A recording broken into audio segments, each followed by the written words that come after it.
And you know, I've driven the live truck before here, and that's a beast. That's a bus. But I can't imagine driving a whole bus. Yeah, I can remember going to Texas A&M, the student drivers just whipping around these big Aggie Spirit buses. More power to y'all.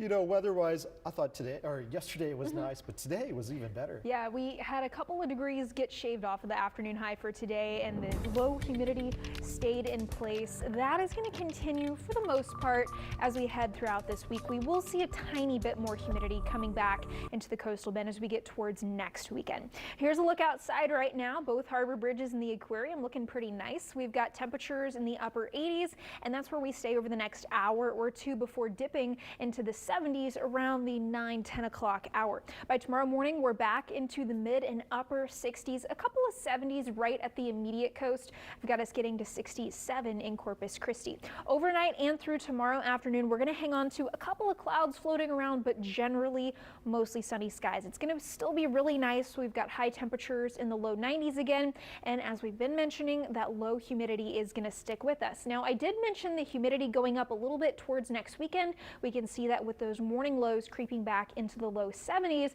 as opposed to staying in these upper 60s. We're also going to see a slight warming trend as high pressure gets closer to us on Wednesday and Thursday, and then those temperatures go down as it backs off into the second half of the week. So not this high pressure, the one out towards the Baja Peninsula. That's the one that's going to come and make us a little bit warmer.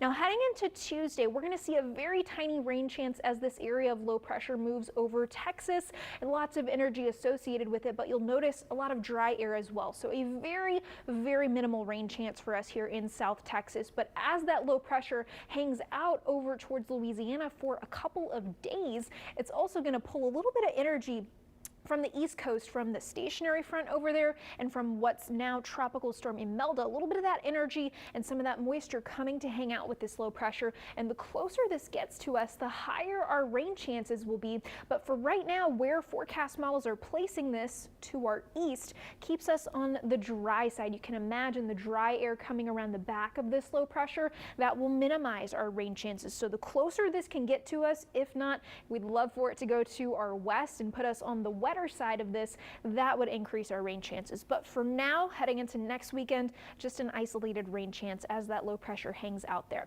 Speaking of the tropics, two named storms still. We have Hurricane Umberto, a Category 4 with winds upwards of 145 and gusts that are Category 5 strength. So Umberto still a very strong, very organized storm, and we finally have Imelda being named. Yesterday, this was Tropical Depression 9, now has a name with winds of 40 miles per hour. So these are the two forecast cones showing them in tandem here.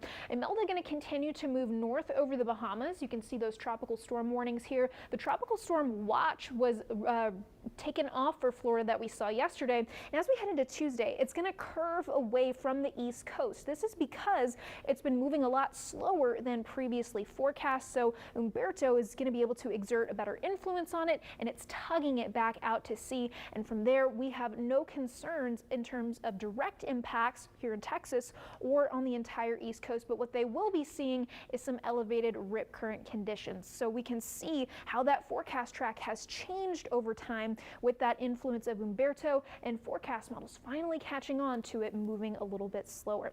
Heading into tomorrow, we have no tropics to worry about, no rain to worry about here in South Texas. 91 for our high temperature, and we get warmer as we head into this coming week, topping out at 95 on Thursday. Yeah, it's pretty interesting and cool to see how that track changes there for that hurricane. All right.